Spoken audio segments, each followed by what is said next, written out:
Hatchet by Gary Paulsen, Chapter 16, Part B. It was wind like the sound of a train, with the low belly roar of a train. It was a tornado. That was it. The roar of a train meant bad wind, and it was coming for him. God, he thought, on top of the moose, not this. But it was too late to do anything.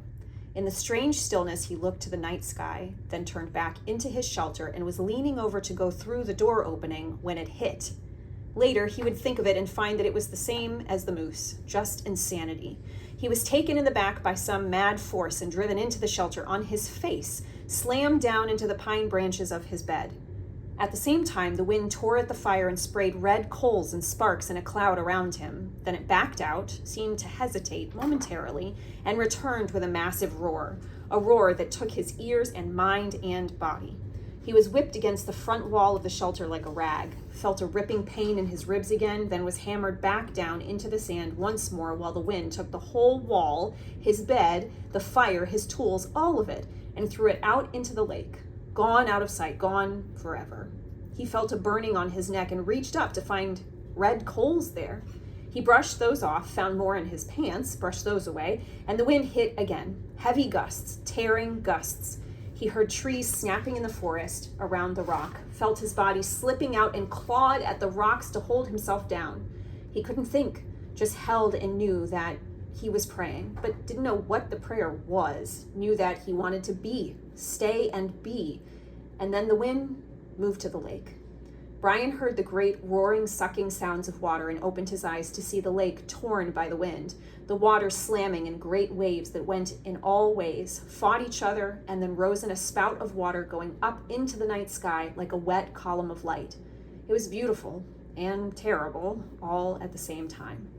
The tornado tore one more time at the shore on the opposite side of the lake. Brian could hear trees being ripped down. And then it was done, gone as rapidly as it had come. It left nothing but Brian in the pitch dark. He could find nothing of where his fire had been, not a spark, nothing of his shelter, tools, or bed. Even the body of the fool bird was gone. I am back to nothing, he thought, trying to find things in the dark. Back to where I was when I crashed, hurt, in the dark, just the same. As if to emphasize his thoughts, the mosquitoes, with the fire gone and protective smoke no longer saving him, came back in thick, nostril-clogging swarms. All that was left with us was the hatchet at his belt, still there, but now it began to rain, and in the downpour, he would never find anything dry enough to get a fire going. And at last he pulled his battered body back in under the overhang where his bed had been and wrapped his arms around his ribs. Sleep couldn't come with the insects ripping at him, so he lay the rest of the night, slapping mosquitoes and chewing with his mind on the day.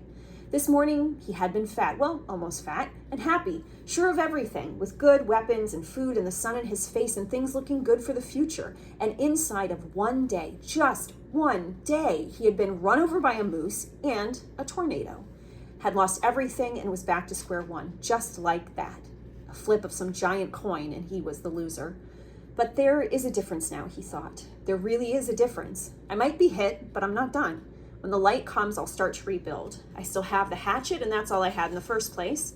Come on, he thought, baring his teeth in the darkness. Come on. Is that the best you can do? Is that all you can hit me with, a moose and a tornado? Well, he thought, holding his ribs and smiling, then spitting mosquitoes out of his mouth. Well, that won't get the job done.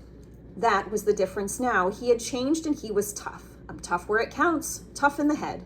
In the end, right before dawn, a kind of cold snap came down, something else new, this cold snap, and the mosquitoes settled back into the damp grass and under the leaves, and he could sleep, or doze, and the last thought he had that morning as he closed his eyes was, I hope the tornado hit the moose.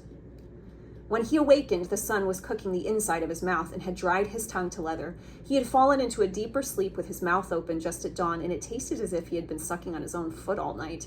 He rolled out and almost bellowed with pain from his ribs. They had tightened in the night and seemed to pull at his chest when he moved.